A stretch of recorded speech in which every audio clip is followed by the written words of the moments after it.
Welcome to The Real Deal, where we get real about what it takes to succeed. Whether it's wealth, health, relationships, or finding your purpose. We talk with the masters to uncover the secrets to defying the odds and creating your own rockstar legacy. I'm Doug.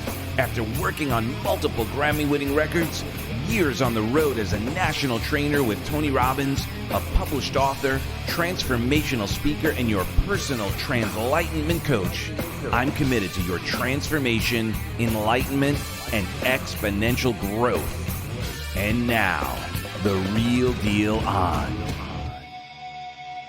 Before we begin, I must introduce our sponsor. Are you feeling stressed out, perhaps overwhelmed by trepidation, stress, and anxiety? Then go ahead to guidedhypnotic.com and download your free guided hypnotic meditation. That's guidedhypnotic.com. All right. So, are you ready? I'm ready. Okay. Julio Gonzalez is a tax reform expert, advocate, and member of the Tax Reform Roundtable, playing an instrumental part with the recent Tax Reform 2.0 and the countries to work with the Senate, the House, and the administration on federal tax law. Julio founded Engineered Tax Services, Inc., ETS, becoming an engineering resource for the thousands of CPA firms nationally to provide cost segregation, research and development tax, and 179D, 45L energy tax story services. Today, ETS is the largest, fastest growing, and most innovative energy, and specialty tax credit services firm in the country. Cold read. Sorry. Flubbed a couple. Okay. No, it was great. I loved it. So first of all, thank you so much for sharing your most valuable asset, right? Your time and your wisdom. So right off the rip, we're so blessed to have you as you've accomplished so much. So just as a high level, what you do, what is so special about your tax segregation, cost segregation rather, and your tax services is really powerful. Can you give sort of a high level insight to what you do so incredibly well, and also just want to add what an incredible human you are. I've got to know you, and you're huge heart, and it's amazing the heart you have with the tech savvy or tax savvy combination there is pretty amazing. So thank you again. And my pleasure. Awesome.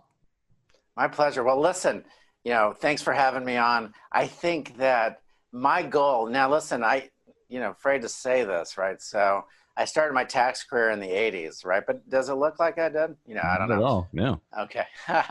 But anyway, listen, when I was doing tax in the 80s and the 90s, we were doing tax credits for the Fortune 500 companies, and they had access to certain tax credits that no one else in the country had access to, right? They had access to the big 8 accounting firms back then. We had big 8 accounting firms, 8 of them, and then everyone else was just the small ones, right? Mm-hmm. So anyway, as the big 8, we had engineers on staff, we had scientists on staff, and there are certain tax credits that in the United States reward business owners for creating employment, creating infrastructure, creating energy efficiencies, and we rewarded those Fortune 500 companies every day by doing these tax credits and doing engineering certifications and scientific certifications for rewarding what they were doing in the United States with the US citizens. And ultimately, what I decided to do in the 2001 exactly is say,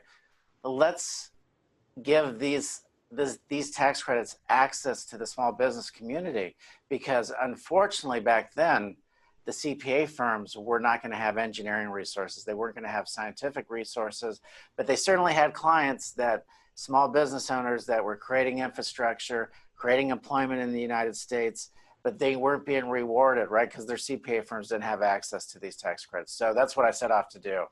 Doug, in 2001, I said, I am going to be the resource to the CPA firm community. I'm going to give them engineering resources so they don't have to hire engineers to satisfy one client. I'm going to bring on the scientists so they don't have to hire scientists for one client, but we'll be that partner to them. And that's what I did. So in 2001, I got on the road and probably spoke at 1,000 CPA conferences, every couple of years. And, today we're that resource to CPA firms after 2 decades that helps their clients with these tax credits, these small business owners that are, creating infrastructure in the United States. They're buying building, they're hiring people, and they're being rewarded under our federal tax code. But now they have their CPAs have a resource in terms of an engineering resource, a scientific resource to reward them for this great activity. And so I'm thrilled to do that. We probably generate over $4 billion a month in tax credits. We're the Robin Hood, right? We give back to the people, we bring them back to the employees for good activity, great U.S. activity, and no more important time now than this pandemic, right? So, but Right. Fortunately, we've created good inroads, Doug, and that's a little bit about what we do. So thank you. What I'm hearing as to a neophyte and to like in taxes and the structure that you do, what I also heard was, when I look at it as an entrepreneur, business owner, and that mindset, is you saw a need that was only available to big companies. And for I guess, what was your mindset when you saw that it wasn't offered to these smaller companies? Was that because it was just too big of a project that it wouldn't be worth it, that you actually had to scale it in order to make it worth their while? And what kind of resistance did you have as you started to create essentially a new model for people that were probably either unaware or had some belief systems that it was only for big organizations? Yeah, it's been a journey of education. It's really been educating CPA firms throughout the country on the available tax credits that the Fortune 500 companies have been taking advantage of for a long time, right? We always hear in the news that Netflix and Amazon, they're paying low taxes, right? But they're taking advantage of these tax credits that are available to everyone, all small business owners, but the access to them is the problem.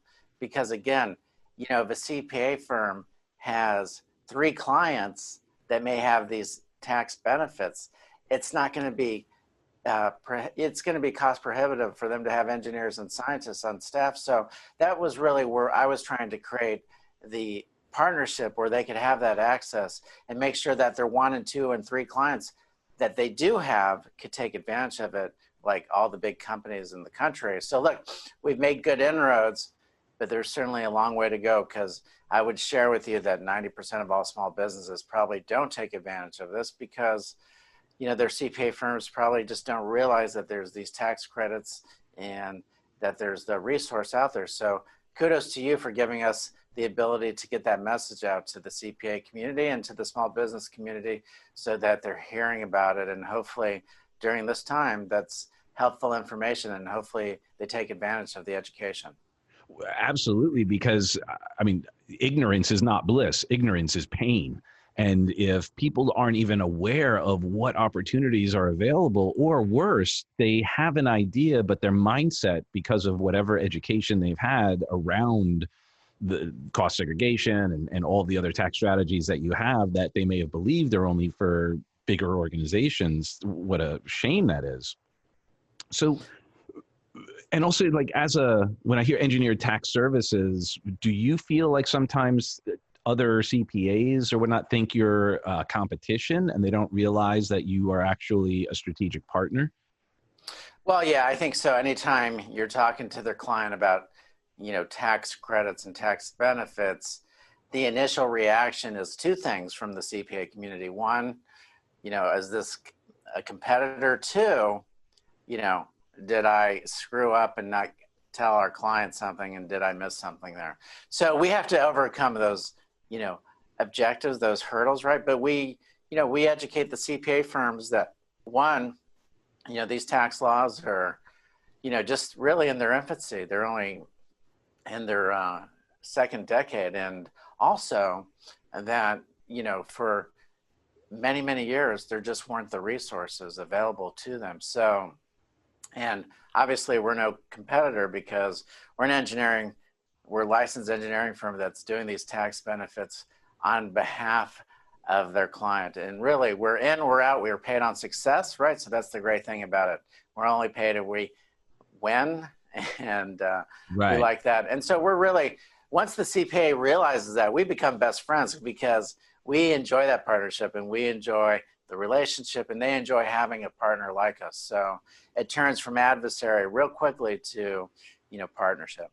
And actually, the when you just said it, that kind of the light bulb went off for me when you framed it as you're an engineering firm that specializes in tax application. You're not a That's right. tax company or a tax firm or an accounting firm that specializes in engineering. Right. We don't do tax returns. We do tax credits associated with engineering certification, Right. scientific certification. So we just play that niche. I mean, listen, 2 decades ago, this industry didn't exist. So, I created the industry and we've grown the industry, and it's nice to see it grow and it's nice to see it evolve. And now there's other firms in the industry as well. So it's great that we're seeing more and more people get into the business. It's one of those things where you got to know engineering, you got to know science, you got to know medicine, you got to know technology, and ultimately you have to know tax. So, it's one of those. And the hardest thing, Doug, is you can go to college for any one of those areas, but you can't go to college for all of those areas, and that's what makes it so difficult, because really you have to be a licensed engineer, you have to have strong background in tax, and that has to all come together. In the 80s and 90s, the big accounting firms, we were probably 10 million people out there in 8 firms, right? But there were a handful of us that actually went and became engineers, and were those specialists for those 8 firms, and then we kind of came out of there and grew the industry. So what was it like when you were at a big firm and then you started your own? What was that like? Like, tell us about your, like, one of your first clients, or that leap into the unknown, because you had a certain amount of security working with the Fortune 500s and so forth, and to start, paving a way and just being a maverick in a new world is tremendous. What was that like for you, and what were some of the challenges that you had to overcome then, and how did they serve those, over those triumphs, how do they serve you now?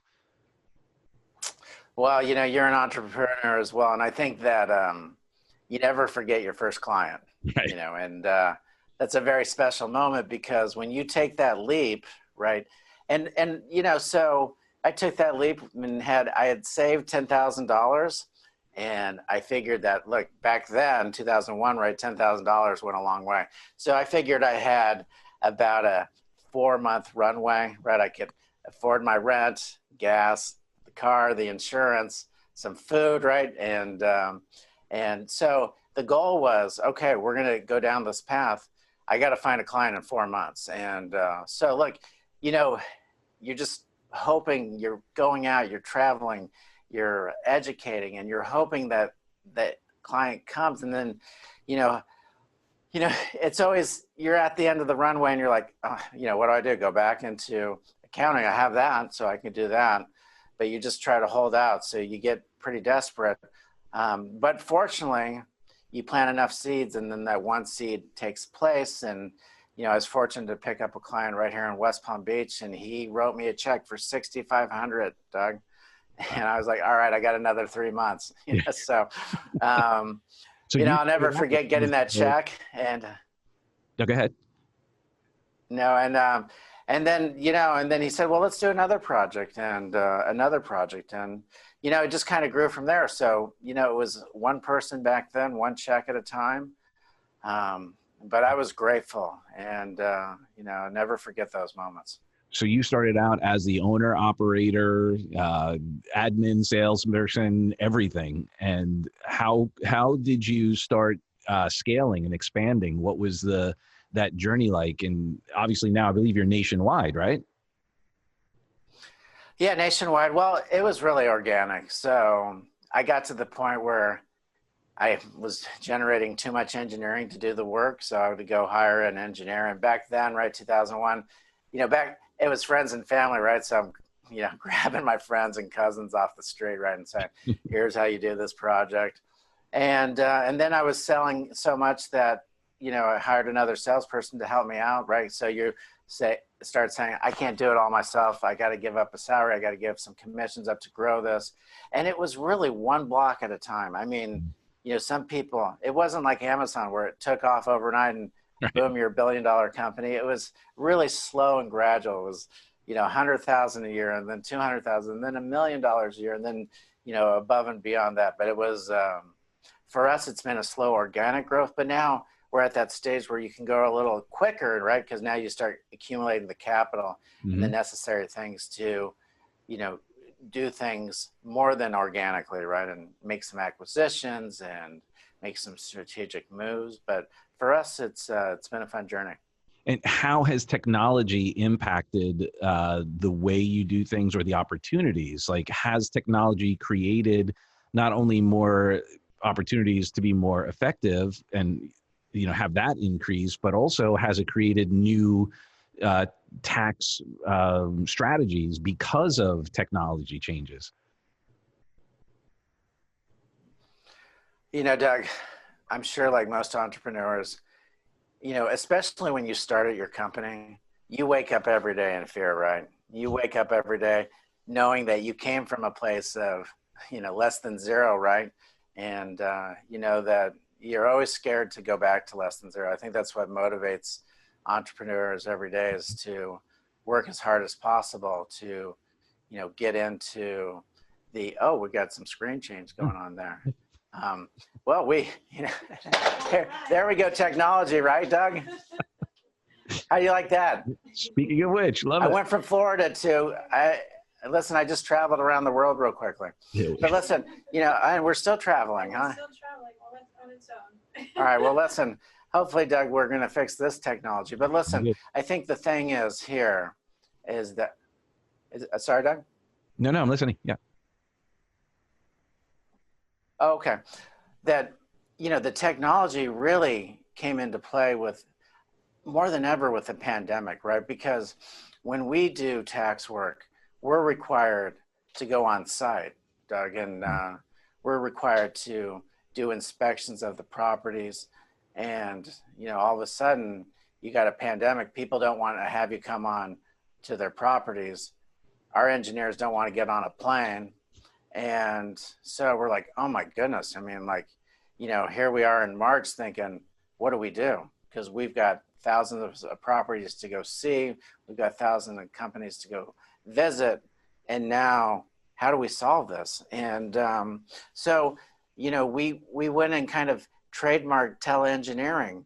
And we said, all right, we're going to solve this with technology, which has been a great thing for us. So, and for our clients, right? So we're saving them money too. But we basically told our clients, look, we have to visit the property, but there's nothing in the tax law and the federal tax code that says we can't visit it through technology. So we'll do teleengineering. We'll, you know, you have a phone, we'll be recording, and we'll go, you walk us through the facilities, you walk us through the different facilities, and we'll record it and we'll watch it from, you know, our engineers will watch it online.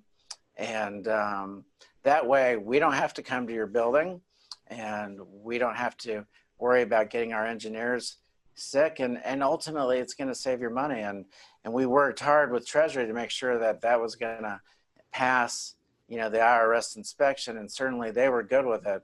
And so, you know, there's technology, like, you know, and maybe we should have done that a long time ago, Doug. I mean, you know, this whole pandemic has forced us to a new norm, but I think that new norm has been really good.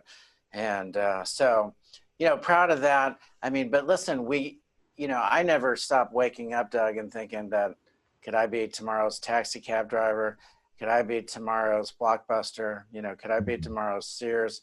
Could I be tomorrow's Polaroid, right? So I think about that all the time. And so we have to evolve, and we have to continue to employ artificial intelligence. So now we're investing significantly in artificial intelligence so that we can do things quicker, more, you know, lean, less expensive for our clients. Because, you know, when I started the industry really in 2001, well, now we got a lot of people in the industry, which is a great thing.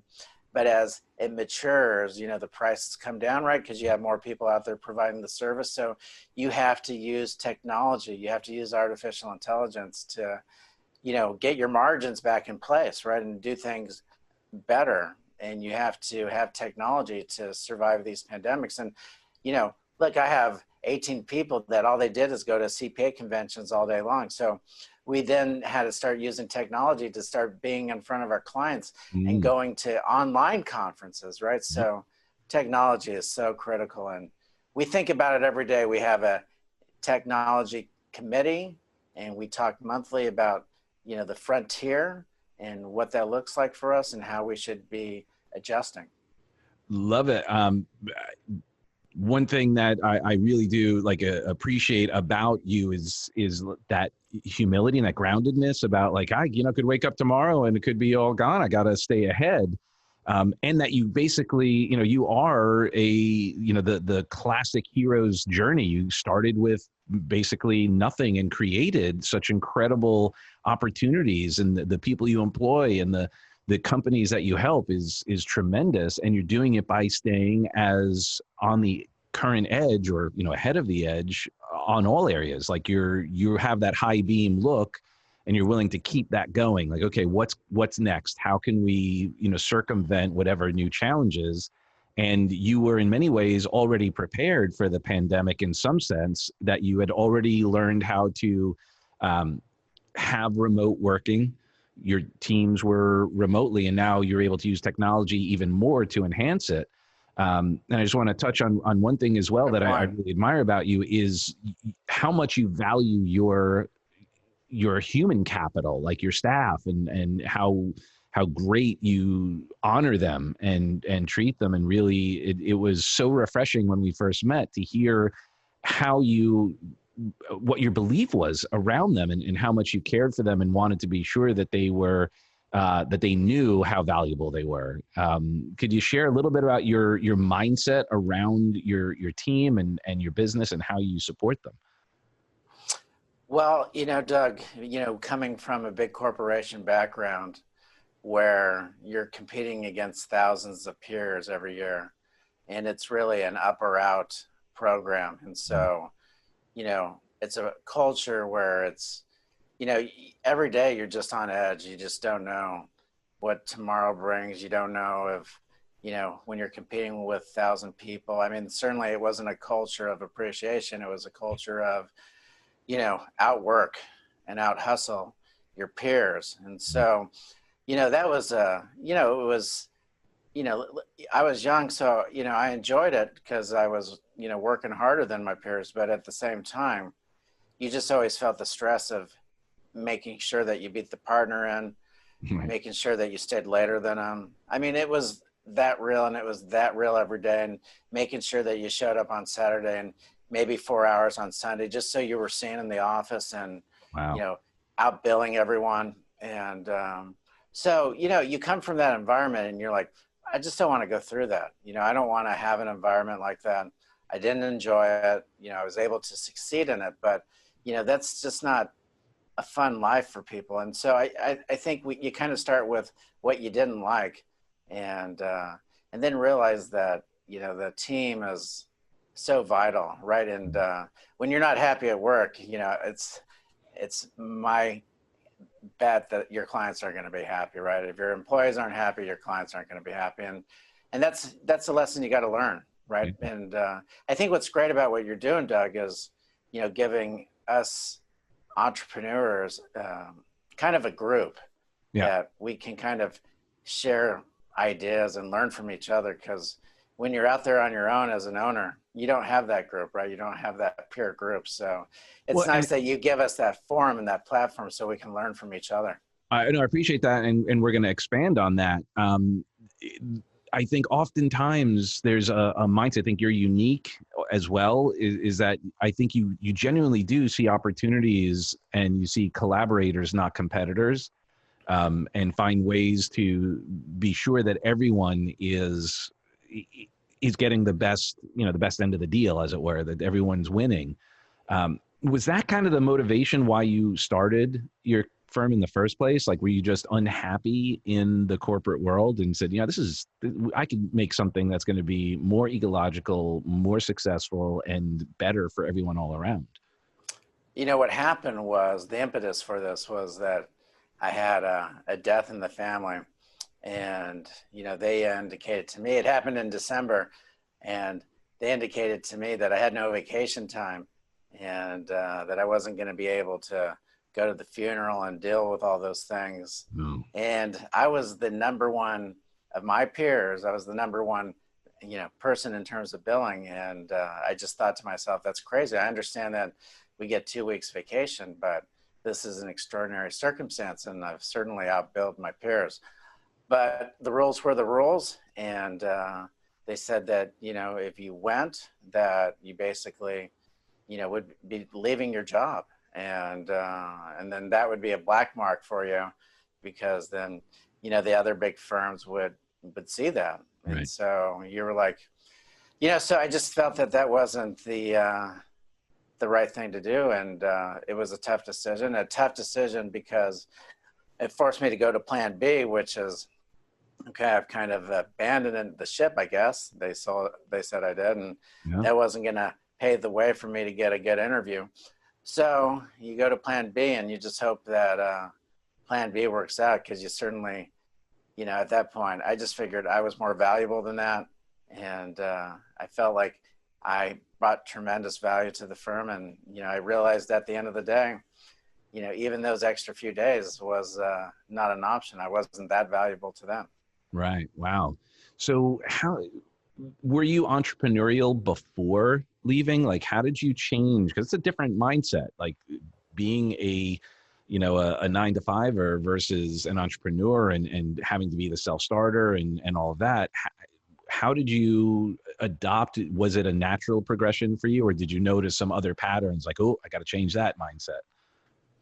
It's really scary. And I think back to it, and so no, at first I was like, okay, well, I can't get back into the industry because, it's just going to be difficult because, I left, one company, right, because of the issues. So, I kind of felt, okay, well, maybe it's time to transition. I remember, Doug, I went to say, okay, I'm going to go work at the vitamin shop. I'll go work at the gym. I'll do whatever I can to kind of just keep things going and figure it out along the way. And then eventually I'll find a, CPA firm to get back into. And, it was the back then it was, okay, well, you're overqualified. I mean, why are we going to hire a tax expert to, sell vitamins? And so right. I couldn't even get the, $4 an hour job back then. And so I guess it was desperation. No, I wasn't an entrepreneur. I didn't come from an entrepreneur family, but I just thought I got to do something. It was desperation for sure.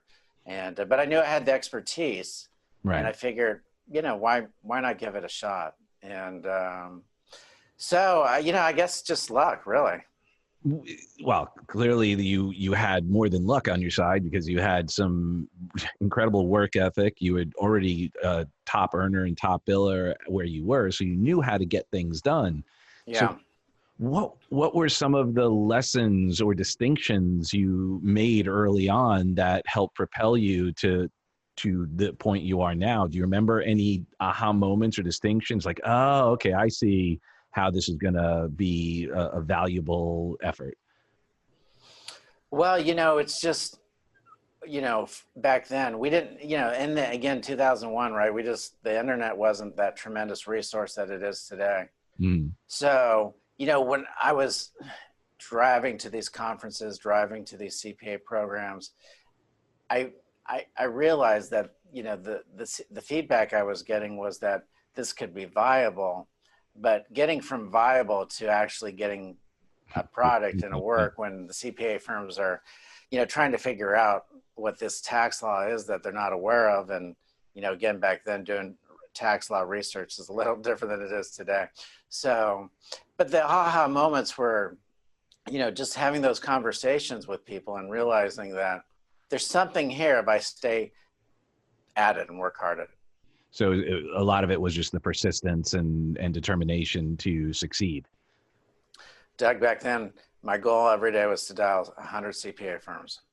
And if I wasn't calling 100 CPA firms a day, which back then, you know, was the yellow pages, right? Yep. And then other resources, then it was, you know, going to find places where they were meeting for education and things like that.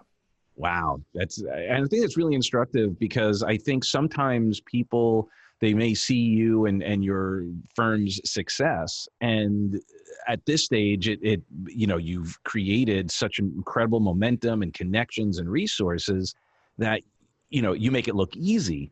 And I think people forget that, you know, you're the guy dialing 100 calls, you know, 100 people a day and getting those rejections and having to drive and do the, you know, basically you were doing everything, which obviously affords you the opportunity now to know what it takes and how to hire the right people and have the right sort of empathy for the people who are hustling. You know when they're hustling, you know how hard it is. So you're able to reward them appropriately, which is, you know, tremendous, but you also know how to keep them, you know, on the right mindset. I've done everything in this company, right? I've done the engineering work, I've done the R&D work, I've done the cost segregation work, I've sold it, right? I've done the marketing. Yeah. So yeah, but I mean, it's a puzzle every morning, right? It's, and especially we're going through the pandemic. So every day is a new puzzle. You know, we're trying to figure out how to use LinkedIn and others, you know, social media, because before we would just get on the road and, you know, again, like you said, had to go, everyone had to move home and work from home, and we had to pivot to doing that real quickly, right? Yeah. And, you know, so, and what's next, Doug? I mean, I don't know what the next thing is. You know, I always thought to myself when we had 9/11 that, you know, those are the kind of things that could hurt small business. Right. Those are the kind of things that can bring down our economy. And if those things don't happen, you know, we'll have a good decade and, you know, we'll continue to grow. And then boom, the pandemic hits. And then, you know, and then it persists, right? We're thinking maybe this will be over in a month. Maybe it'll be over in 3 months, right? And maybe we'll be behind this, but it's still here. Yeah. And we're still pivoting and we're seeing things come back to normal, but certainly people aren't traveling. We're not going to Vegas conferences. We're not going to conferences across the country. We're Right. still doing a lot of tele-engineering as well. So then, you know, we have to figure out every day, Doug, all right, if our market share isn't going to come from our traditional resources, how do we do that? And now people are going to get Zoom fatigue, right? And Zoom conference fatigue. So what are we going to do to go around that? I mean, you know, it's constantly, you know, waking up every day and, you know, trying to figure out new ways. And when you're doing that, are you communicating with some of the other providers, like the conference, the people who put on the events and all of that? Like how, because they would be your strategic partner.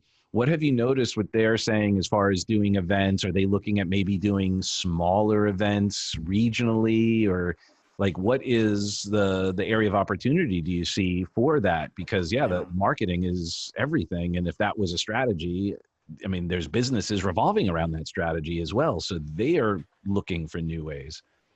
Well, you know, I've been surprised, Doug. I mean, you know, my sales team comes back to me and they're doing these webinars and they're getting strong attendance. Now, these are the conferences we were going to, but the conferences pivoted and said, hey, listen, don't ask for a refund. We'll take this online.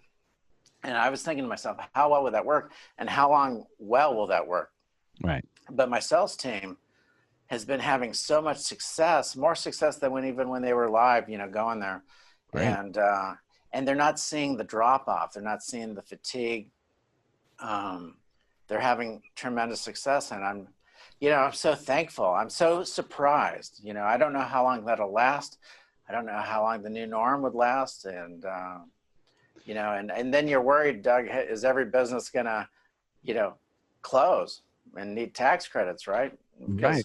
for us to, you know, continue to grow, we got to make sure the small businesses are staying alive. And we see that, right? We see 40 million people unemployed. We see, you know, 30% of small businesses filing for bankruptcy. So, you know, but fortunately we're seeing that tide change a little bit. And, you know, so that's a good thing too. Well, and so let's, kind of take that to that next conversation. How did you take what you're doing to then be so aligned with the government, and help with the tax reform and all of those situations? And then obviously we'll, talk about the HEROES Act and all of that you're working on. But I mean, how did you make that transition? That's huge.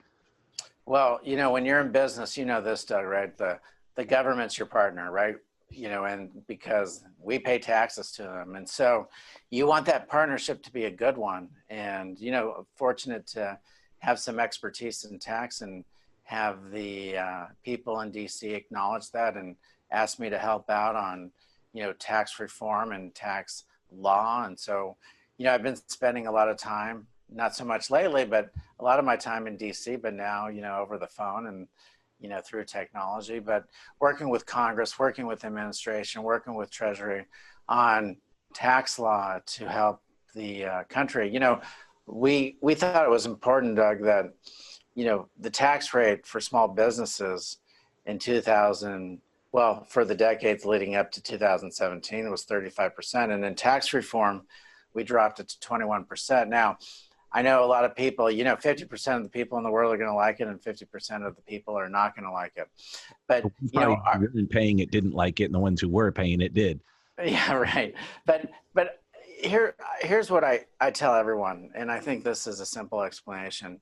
When you're in business, all right, Doug, and say your tax rate as a business owner goes from 35% to 21%, and now on that $1 million, you kept an additional $140,000 in profit. It stayed in your pocket because the tax rates were 14% lower.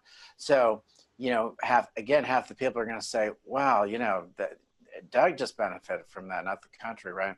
And, but that's not the case, because really what happens, and this is why our economy was doing so well, Doug, is that you take that $140,000 and it doesn't go under your mattress, right? It doesn't go under your pillow, right? You invest. Do something with $140,000. You maybe put it in the bank, and then the bank lends it out. And so the bank pays, taxes on interest income that it pays. And the small business that's borrowing that money pays taxes on that. And they go and buy equipment and pay taxes, sales tax on that. And then you take some of that money and you put it in the stock market. And so now you're paying dividend tax. And those companies are growing and pay taxes as well. And then, maybe some of it that's left over, you buy a house. Well, now you get real estate taxes, and you got taxes associated with owning real estate. And then you hire another couple of employees because you have some money left over, and you're going to invest in you, which is the best investment you can make. And now you got payroll tax, and you got Medicaid and Medicare, and you have all the taxes associated with that. But ultimately, that $140,000 just didn't go to Doug. It went throughout the country. And so I think, Doug, that's why we saw money go up to the more taxes being paid into the IRS, because it was just getting paid, it was working its way around, and everywhere along the way, someone was paying taxes on it. But the GDP was growing, employment was at its all-time low. And I think that, so again, I think tax policy is important. And so I'm glad to be part of that and make sure that we're doing things that help the small businesses, help the individuals. Now, not everyone's going to agree, but, I'm a math guy, Doug, so the numbers don't talk for themselves, right? Well, and especially since we saw the results. I mean, everyone experienced it. So it's not even like theory. It's not a hypothesis. It was initiated and the outcomes happened. Yeah. So what do you see happening now? Is there going to be a way out? I mean, you've seen all of this, now back to numbers, all of this new debt and the different, the EDLs and the PPP and all these grants and loans and all of that, which could possibly be defaulted on if things don't turn around. How exposed are we as a nation or as an economy at this point? Yeah, I think the guess there was it, right? So that was bipartisan. It got passed by both House and the Senate and signed off by the administration. So they all came together and agreed on the program under the CARES Act. And I think, Doug, the thinking there was, we have two evils. One is not do anything, not increase our debt, and see more and more companies go bankrupt. So do we want that evil, or do we want to have more debt, but hopefully that debt is a good investment, more businesses stay open, and those businesses get back on their feet again, grow, and pay taxes and pay that debt back to society? And so really, I mean, they were at a crossroads, and I think they bet that this debt that they were creating would be a good investment for the country. And I think you see in the employment numbers, although we continue to see unemployment filing, that employment's going up. And so I think they feel that that investment, although it was a lot of debt, was probably the best of the two evils. Right. And I don't disagree. I'm like you. I think, we're all sort of curious about, how long is this going to last? When can we start, and when we say normal, not even talking about the masks or all those other issues, but actually people working full-time, businesses, kind of coming back and not, going under, because it's not sustainable if we keep this going for, it's amazing that it's July right now, and it's been going on since March. I know. Listen, I think we're all happy about the news today that we finally got some of these trial drugs into phase 3. Phase 1, phase 2, those are where it's really experimental. But once you get into phase 3, that means you're winning, you're getting good results, and then you're kind of getting to finally more human applications. And so I think the world responded well to that this morning. And so listen, I know that we're just going to figure out a way, like we did with 9/11, like we did with the Great Depression. We're going to figure this out. Smallpox, right? We had that, and that was just as bad back in the day. So, look, I appreciate what you're doing, Doug, and I appreciate you having me on and getting the education out there. I think it's vital. Absolutely. Thank you. So share about the HEROES Act and what opportunities are there that you had started to mention earlier. Well, again, the HEROES Act is basically the next step to the CARES Act, which the CARES Act was betting that the virus, the pandemic, would subside by midsummer, right? And clearly that didn't happen. So the HEROES Act is phase 2 that really says, yeah, we got to get through a few more months until we get this cured. And so now it's a bipartisan bill that's going to have to get passed. And, it comes down to, what is going to be in that bill. I think it's going to focus on tax credits that get people back to work.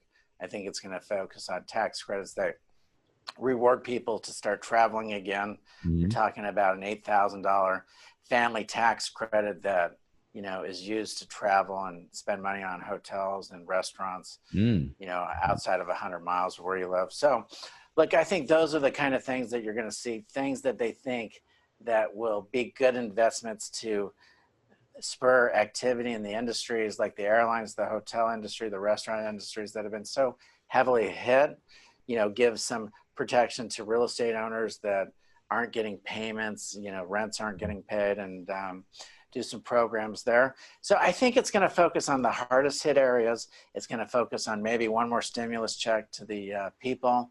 And I think the hope is by the time that investment is in place that we're getting close to the end of this. Right.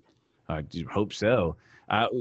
Touching back a little bit to what you had shared as far as the travel and conferences, our friend Scott Klosowski he was on the show yesterday or the day before, and as a speaker, we're all speakers here. One of the things that we do love to do, though, like the virtual stuff is fine and great, and we could touch people, but really there is that necessity of the travel, there is the belly to belly meeting, talking, having a dinner, just kind of connecting on a more human level, on a more intimate level, that is sorely missed in many respects. And I think that's great that part of that will be, because I think there's still a desire and a need for travel, for conferences live, and while we're going to hybrid and we're going to include technology, I'm eager to get back out on the road speaking again and being in front of people, because it's really powerful. So that's encouraging to hear that even that's a thought for even families to get out and travel and so forth and inspire that. We need that human connection. And so, Doug, I appreciate it. Getting ready to go on oh, right. Yes, of course. A call with the DC people, but thank you for having me on. It's been a real honor. How can anyone, if they want to get in touch with Engineered Tax Services, is it engineeredtaxservices.com? Yeah, that's it. And you can find me on LinkedIn as well, Julio Gonzalez, and on Twitter at taxreformexpert.com. Awesome. Well, thank you so much for sharing your wisdom. I love you guys for who you are and who you aren't, and we will see you guys very soon. All right. My pleasure. Thank you. Thank you. Bye.